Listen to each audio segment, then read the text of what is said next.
오늘 본문의 이야기는 바리새인과 율법 교사에 대해서 우리 주님께서 단호하게 말씀하시고 계십니다. 오늘 이 본문의 이야기 속에는 우리 주님이 핵심적인 내용은 이런 네 가지입니다.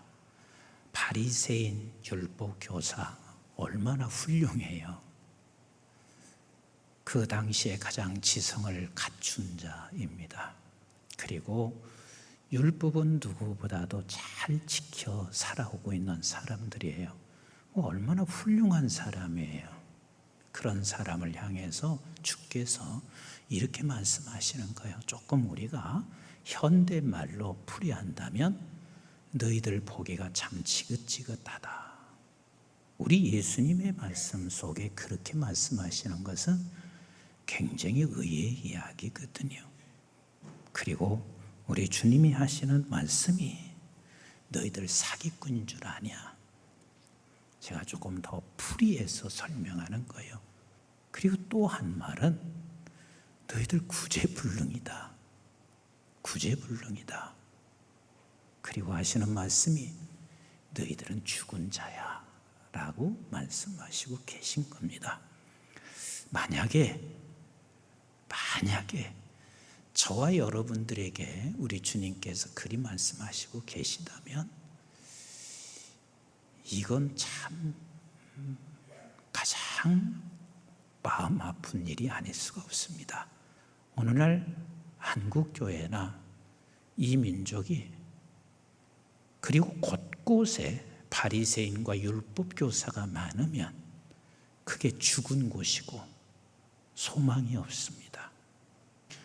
우리는 모두가 다 죽은 자이지만 살아계신 하나님의 영이 나를 붙잡으면 내가 살아있는 자로 이제는 어디로 가냐면 하나님께서 각 골짜기로 데리고 가셨어요. 그런데 각 골짜기로 갔는데 그 골짜기에 마른 뼈가 가득하다.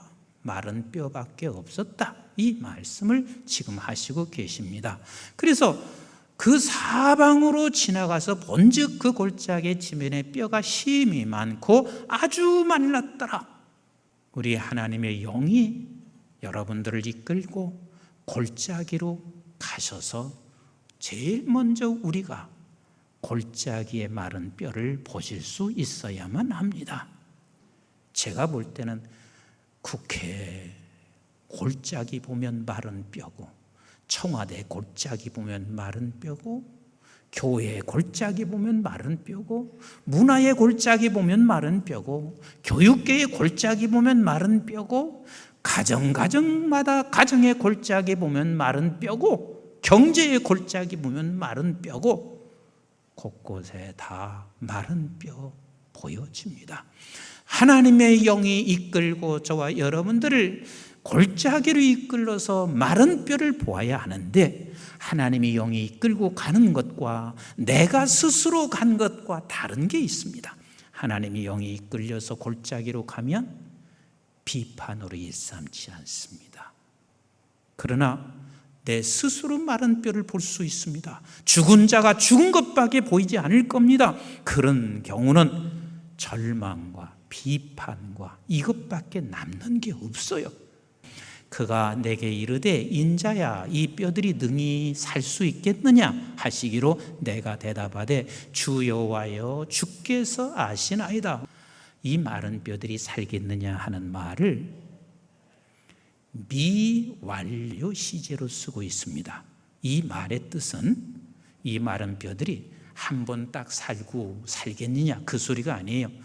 이 마른 뼈들은 계속해서 살겠느냐, 계속해서 살겠느냐 라고 말씀하시고 계세요. 대답할 수가 없죠. 왜? 죽은 자가 스스로 살 수 있어요? 없어요? 없어요. 죽은 자는 스스로 살 수가 없어요.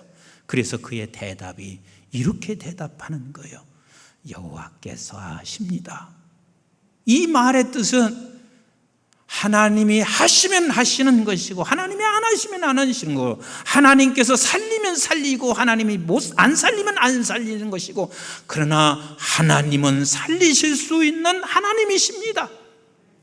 이게 우리의 대답이 될 수 있어야만 합니다. 근데 무엇으로 살리겠느냐?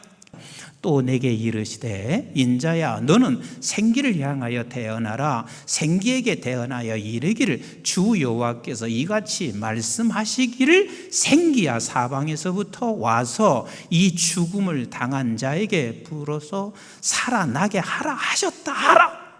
자, 네가 살리는데 하나는 말씀으로 살려라.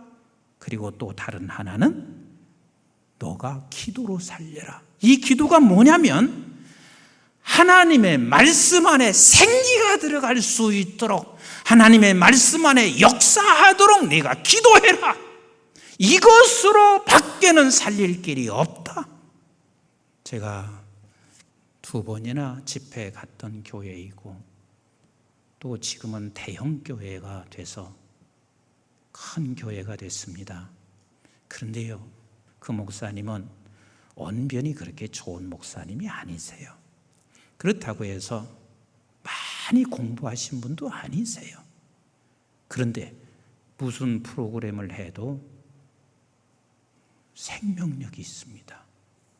근데 사람들은 왜 그런지를 잘 몰라요.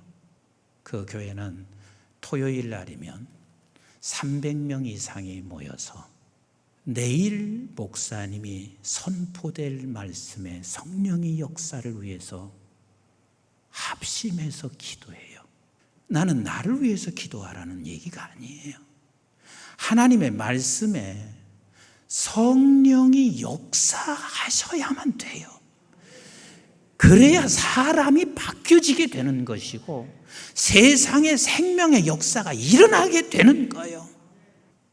어떤 누구도 생명을 걸고 기도한 사람이 배후에 없이 그런 일이 거의 없습니다. 그래서 제가 오늘은 우리 성도들 그리고 영상을 통해서 듣는 모두가 다 이 조국을 좀 살리고 이 민족을 살릴 뿐만 아니라 한국교회를 정말 살리기를 원하시기를 주님의 이름으로 축복합니다.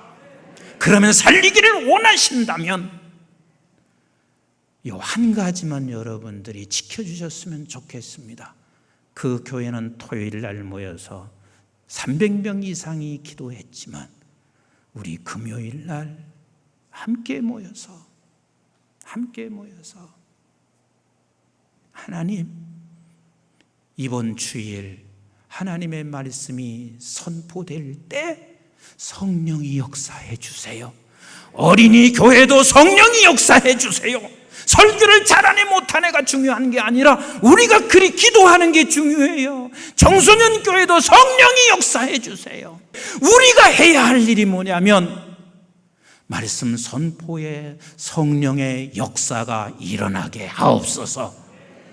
그래서 우리 한번 나라가 생명의 나라로 바뀌어져서 전 지구촌을 하나님의 나라로 세워가는 일에 그 어떤 누구도 예외 없이 다 동참하기를 원하시면 아멘, 아멘. 그래서 금요일 날만이라도 함께 말씀이 선포될 때 성령으로 역사해 주세요. 간절히 기도해서 우리 모두가 바리새인과 율법 교사가 아닌 생명의 사람으로 생명을 일으키는 우리 모두가 되기를 주님의 이름으로 축복합니다.